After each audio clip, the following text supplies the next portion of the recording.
I thought. Beautiful card. Beautiful card, Lou. Thank you. We're up here with Sir Marcus Brown. That was a tough fight. Yeah, And, I made it tough. you made it tough, and honestly, like, the guy's gonna walk in here in a few minutes and thought he won. But the guy also is gonna walk in here and know that he gave a lot of the first half of the fight away. Facts. Right, you know, but that was, you know, and here's one thing I wanna say for the other guy. This guy's one of the best prospects at 175 pounds in the world. He showed in the Olympics, he showed his whole career. I signed the other kid about a year ago because I knew that kid could fight. And that kid showed tonight he could fight.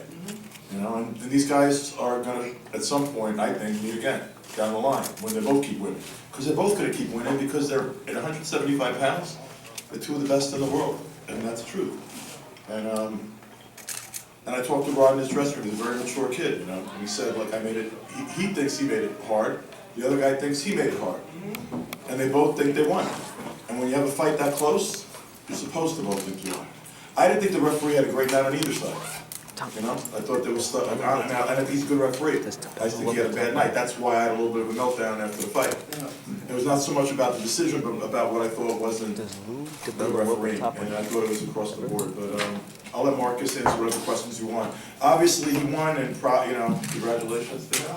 And I'm always proud to work with him because he's a good guy and a very good fighter. And tonight he fought, like I told him going in, the other guy was a real fighter, and that was going to be the hardest fight of his career. And they both know right now how hard the other guy is because they just had to deal with each other for 8 rounds. Okay, I'm going to start you off, Marcus, by asking you about the 2 knockdowns. By the way, your daughter is absolutely charming. My school teacher, she's lovely. In the first round, it appeared that your opponent, Kalajdzic, slipped, and then he got hit. That's what it looked like on the video footage. Can you tell me what it looked like from your angle? Because as Lou said, there was some slipshod referee. It didn't look like anything was intentional. It didn't look like he was hurt. But from inside the ring, what did you see? What happened? At that moment, I thought he slipped, but he didn't. I didn't think he touched the ground yet. So I was like, all right, he's not on the ground. I gave it a second. I thought, like, I didn't see his glove touch. So I was like, oh, he's still up. So I was going to hit him and make him fall. So the punch was in motion before he actually went down, correct? Exactly. Okay. Well, it wasn't in motion before he went down because I didn't see his glove touch the ground. So I was going to obviously make his glove touch the ground. Okay. The second knockdown, it looked like he was startled. Maybe it wasn't a knockdown. What exactly happened? What round was it? The 6th or the 5th? I'm not sure which round it was, but my trainers kept telling me to rotate away from his right. He caught me with a decent right hand, but this is boxing. You get caught. It's not about how it's about how you fight when you get back up. And as you can see, as soon as I got back up, I started using my jab, and he really couldn't get past that. What was the basis, Lou, for making it an 8-rounder instead of a 10-rounder? Getting it on television. I think they both would have preferred a 10 round. Yeah. It was getting it on TV. I mean, you know, we had 8:30 till 11 o'clock. So we had we had a world title fight that was 12 rounds scheduled. We had the Errol Spence fight at 10. So in order to guarantee television, this had to be an 8-round fight. Radivoje Kalajdzic.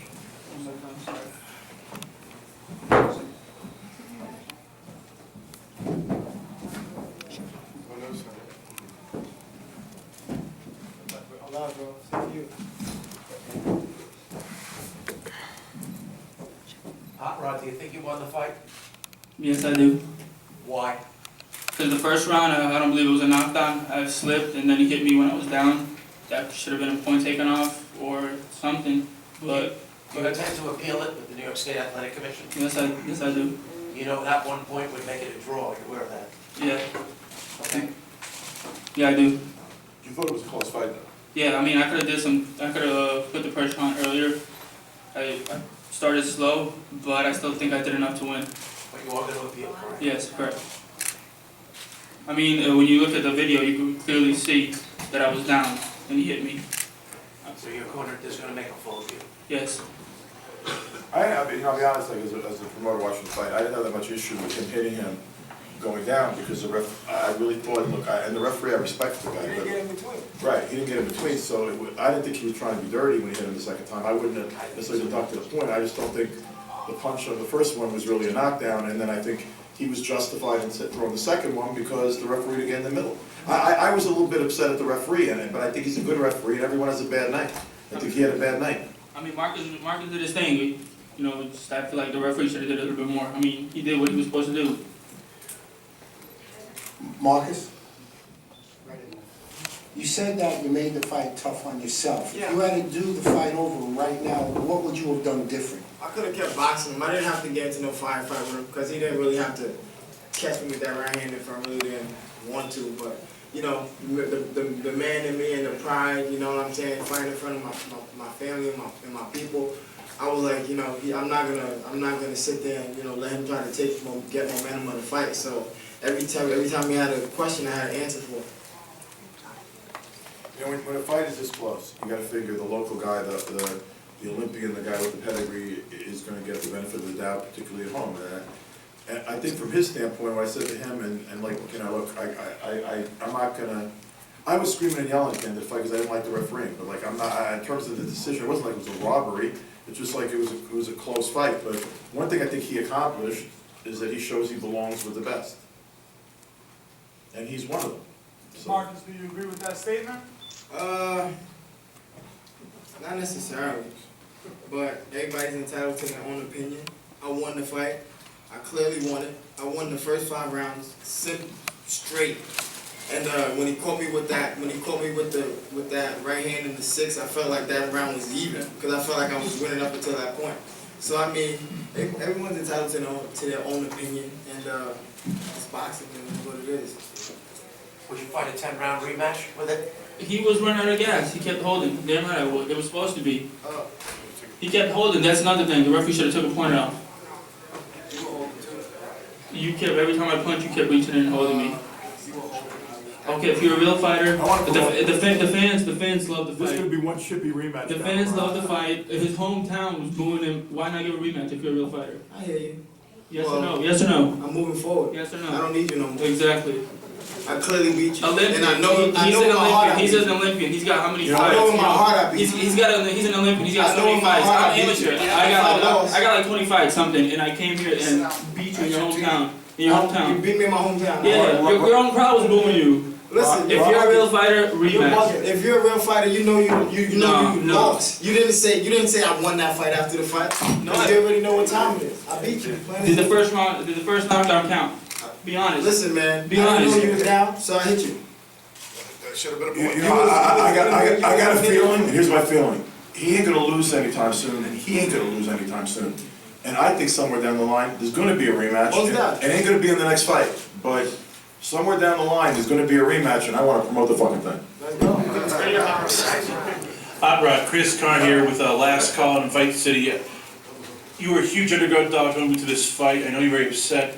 Do you feel if it was a 10-round fight that we'd be saying you're a new champ, you're a new undefeated guy, and Browne is about his first loss? Yes, he said it himself. The first 5 rounds, it started slow. I kept picking it up. He kept holding. You ran out of gas too in the end, boss. What are you saying? So you just told yourself you were out of gas. I didn't run out of You ran out of gas. I gas kept in the chasing end, you. boss. You kept You holding. didn't chase me. I was And boxing just the prove crap me out of wrong you. and knock me out the next You fight. couldn't get around my jab if you wanted to. If Plain and simple. Look at your eye. Take your glasses off. did you have on me? Take your Did you glasses have off. on me? No, I did not. guys got any doubts somewhere down the line this is happening again? Hey, when you watch the fight, you Listen will to see this, it's a this is headbutt. freaking great. Marcus, in the build-up to this fight, I don't even need to be sitting up here right now. you did say that it wasn't upsetting you, but there was a sense of agitation that people were comparing him to you and putting him on your level. Now with the fight taking place, now with the knockdowns, is he on your level now? He's alright. I'm alright, hey, but you I'm not worried about you, bro. hurt, bro. I'm not worried about Did you. you hurt me? Look what I got over here. Did you hurt me? Look, That's supposed to be mine, yeah. That's supposed to be you mine. don't have it though. No, I don't want that. I want the better one. Hot Rod, it's safe to say this is more personal for you, but this is a fight that just really bothers you. Yeah, it did. No, what was the question again? I didn't hear, I'm sorry. No, it really did bother me because even the fans, they're the one, you can tell by the fans who really won. He's just, I don't know, what's up, I don't know. Right here, Marcus. Hey Marcus, congrats on the win. What do you think went wrong after the knockdown? Because you seem to be kind of hurt in there, from, at least from my standpoint. It's boxing, I got caught, but I got right back on my bike and I was jabbing the crap out of him. He still Exactly, your couldn't bike, get you were around it. running, I just told you that. He still couldn't get around it, but yeah, and I ran out of gas. Yeah, exactly, Yeah, exactly. yeah. He had his running shoes on. But you couldn't find Yeah. it. Yeah, okay. A question for both of you guys. I know, I dropped you twice. Boss, I'm not worried about you. And a question for both of you guys. How does it affect the fighter and an athlete when you're told at the last minute that your fight's not 10 but 8 rounds? Does that mess your mindset? We were ready for 10, so I was ready for whatever, and I thought the Cunningham fight was gonna, you know, everybody came in like, oh, get ready to fight. When the Cunningham fight went the distance, it was, which by the way is a tribute to the fucking balls and career of Steve Cunningham, who's a fucking man. When that went the distance, this had to be an 8-rounder, and then that was it. We knew it going in, we both knew it going in, and nobody got more advantage or disadvantage than the other. Like, it sucks, you know, if you're a fighter and you think you might be going 10 and you have to go 8, you don't like that, but you like to be on NBC in prime time. Same question for you, because, you know, it looked like Golovkin was going to knock out Cunningham for a while, so if I was one of you guys, I would think, oh, it's going to be a 10-rounder, and then I think if it would have went, I mean, it didn't really bother me, you know, it was an 8-10 because I had a game plan, but I felt like if it was a 10 round, I was picking up, and I think really I would have won clearly. Question for you, Marcus. Joseph Correa, Front Proof Media. When Hot Rod hit you and hurt you, I hit him and hurt him a couple times too. I didn't fall. It's not one-sided. okay, so I'll change it up. When you hit him with your best stuff I think y'all and said couldn't that hurt one shot. him, what was going through your mind at that point when you gave him your best and he didn't go away?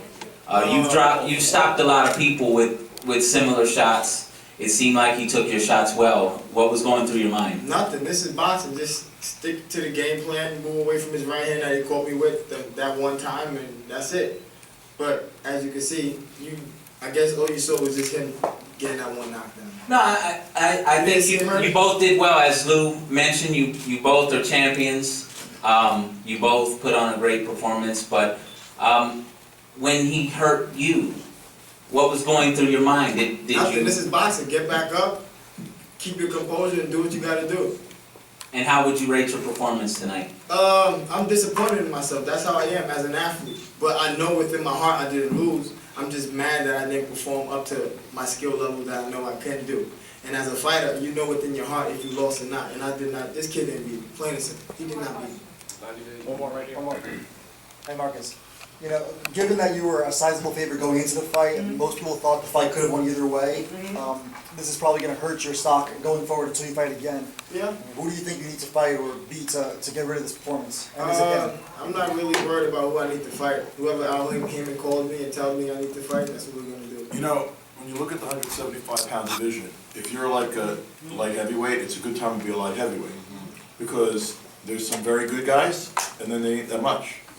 And these two are both two of the better, of the top notch of what's coming up. And, you know, he's disappointed in himself, I'm guessing, and I already know, I talked to him before, he's disappointed in himself. Because he thought he started like shit. Yeah. But you know what, it was compelling. I mean, they both could have done better, but like somewhere down the line, they're gonna meet again, I think. But in the meantime, there ain't a lot of light heavyweights that's gonna beat either one of these guys. So, I mean, so if they're not going to fight each other next, do you think No. this is a thing? Do you think this is a thing are these guys ready for someone like Adonis Stevenson, or is that a ways away?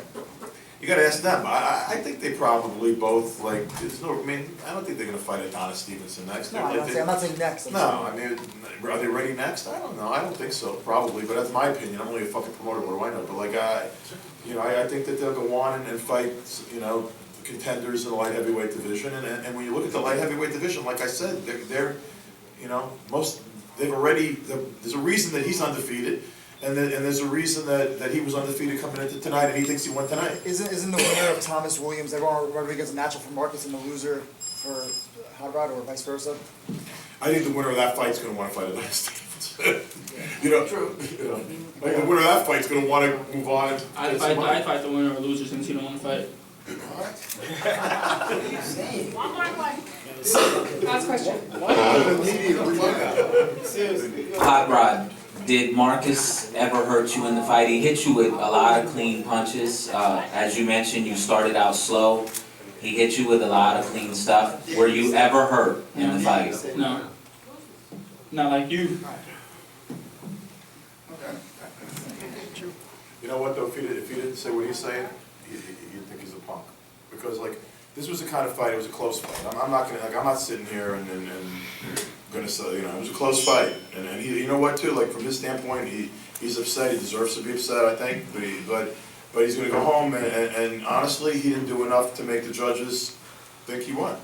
And, you know, you fight an Olympian, you fight a guy in New York who's fought a bunch of times here, and was a really good fighter, and you give away some rounds, and this is what happens. And but here's the thing: this guy's still undefeated. He's going to move on to the next step, and now no one knew who he was coming in tonight, and he walks out tonight, and people know who he was. So, you know, in a weird way, like they're both pissed off and upset, and sort of both of them should be happy.